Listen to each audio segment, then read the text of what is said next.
위안부 증언 시리즈 두 번째. 김순덕, 가명 김덕진, 후편. 제목, 이즈미 사령관과의 사랑. 출처, 강제로 끌려간 조선인 군 위안부들 1. 전투를 하러 나가는 사람들은 다소 온순하고 이제 자기는 필요 없다고 잔돈 부스러기를 놓아두고 가기도 했다. 전투에 나가면서 무섭다고 우는 군인들도 있었다. 그럴 때 나는 꼭 살아서 돌아오라고 위로해 주기도 했다. 정말 살아서 다시 오면 반가워하고 기뻐했다. 그런 중에 단골로 오는 군인들도 꽤 되었다. 사랑한다, 결혼하자는 말도 들었다. 군인들이 올 때마다 조그만 표, 요즘에 경로 우대증 같이 생긴 그런 표를 주고 갔는데 그것을 모아다가 조선 사람 주인에게 갖다 주면 공책에 매일 기록했다.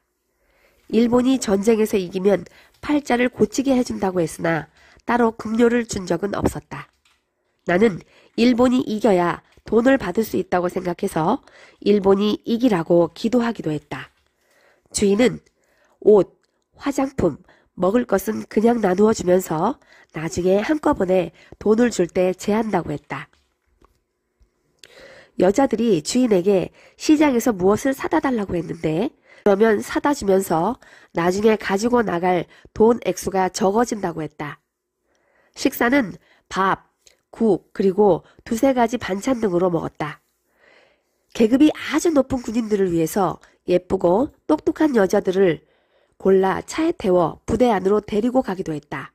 이런 중에 나도 불려가 이즈미라고 하는 군인과 특별히 가까운 관계를 맺게 되었다. 내가 몇 살이냐고 물으니 이 사람은 손가락 5개를 펴 보였다. 나는 속으로 아마 50살 정도인가 보다 라고 생각했다. 계급도 아주 높아 보였다. 이즈미를 만나기 위해 부대 안으로 들어갈 때나 이즈미와 함께 밖에 바람 쐬러 나갈 때면 군인들이 양옆으로 줄을 섰다.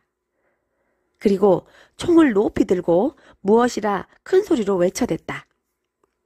이즈미의 방은 넓었고 그 안에 큰 침대가 있었으며 번쩍거리는 총과 군복이 있었다. 어깨에는 번쩍번쩍하는 계급장이 달려 있었다. 이 사람은 전투가 잠잠하여 시간이 날 때는 쫄병을 시켜서 나를 불러들여 2, 3일간 자기 방에서 재웠다.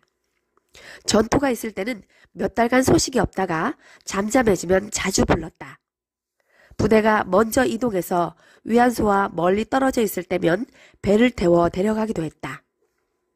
어느 날 이즈미를 만나기 위해 배를 타고 강을 건너가는데 강물이 물로 빨갛게 물들고 강을 메우도록 많은 시체가 떠내려가다가 배가 지나가는 길 양옆으로 갈라지는 것을 보았다.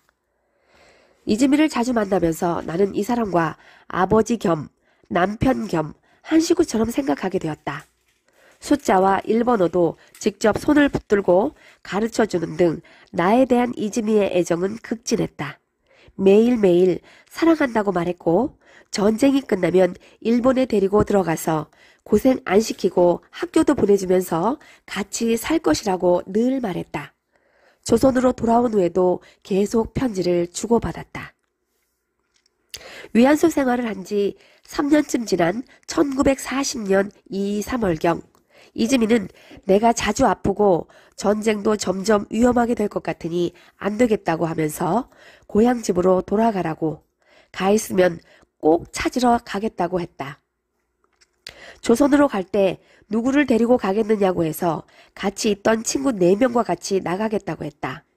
이즈미는 주인에게 이 5명을 보내라고 했다. 높은 군인의 명령이므로 거부할 수는 없으면서도 주인은 나에게 곧 일본이 전쟁에서 이길 텐데 그러면 돈도 받을 수 있고 좋은데 왜 가느냐고 하면서 싫어했다. 이즈미가 사람을 보내서 우리 일행 5명이 떠나게 되었다. 이즈미는 나중에 일본으로 불러서 돈을 줄지도 모르니 여기로 다시 올 생각은 하지 말라고 했다. 우리는 위안소에서 돈도 받지 못하고 떠나왔다.